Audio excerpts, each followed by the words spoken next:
There we are. Let's talk to my next guest now, Peter Carr, Labour MP, Shadow Northern Ireland Secretary. Good morning to you. Good morning, Julia. You're a vision in pink today. People who are listening on the radio are missing out. Thank you very much indeed. Oh, Labour MP being nice to me. This is a shock. Peter, let's talk about.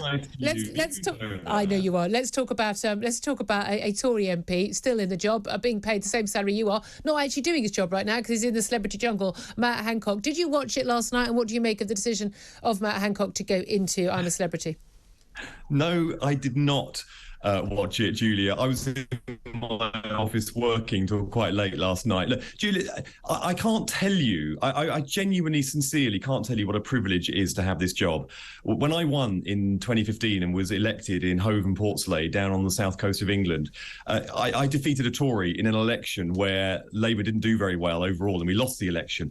I've never for a single day stopped feeling the privilege that I have to have the opportunity to represent that community in Parliament. The idea that you would turn your back on that privilege and opportunity to stand up in Parliament and say stuff on behalf of your constituency, to try and vote for a better future for your economy and public services, I can't tell you what a privilege it is. The idea I'd turn my back on that when Parliament is in session and then traipse around the other side of the world to get famous or whatever it's completely against everything I stand for. Will you be voting for him to do the Bush Tucker trials every night?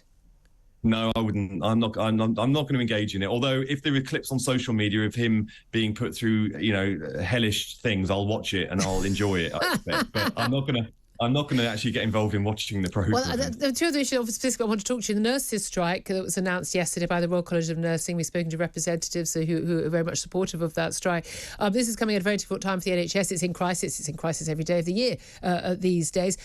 Is that strike the right thing to do at this time? We've seen the Health Secretary, Stephen Barclay, basically saying, look, this is these pay demands for 17%, 5% above the current inflation rate is not reasonable and is out of step with where we are in public finances. What do you say to that?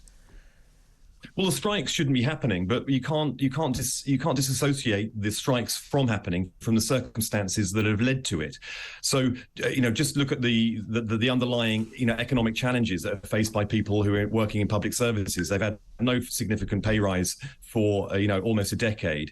They have, if the government had accepted Labour's price fees for energy in August, they would have an extra £500 in their pockets. If the government hadn't blown a hole in the economy with a £45 billion black hole, people's mortgages wouldn't be an extra £500 to £695 more. So all of these things are exacerbating the challenges that are faced by nurses. Look, lots of people are in a similar position where their pay is going down in real terms and has done, particularly in public sector, in as we saw in the austerity years, and going down now with inflation. Are nurses uniquely entitled to this sort of level of pay rise to get back up again? A lot of people will be very sympathetic, but will say, yeah, but I'm in the same position. I may not even be paid as much as a nurse, but I'm not getting that pay rise.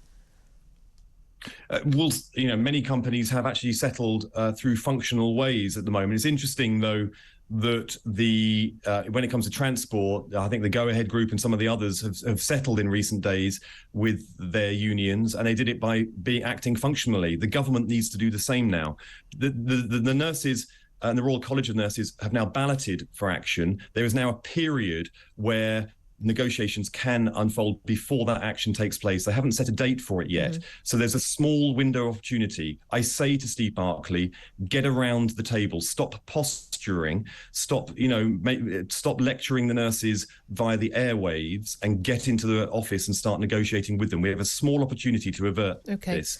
I know that nurses don't want to do this. They'll be looking for a way out. Just finally, we've only got a minute, so sorry to interrupt, but time's against us. Northern Ireland, we're seeing once again a delay in whether or not they're going to have to be fresh elections. Do you think there should be fresh elections, or do you think someone needs to bang heads together and sort things out at Stormont?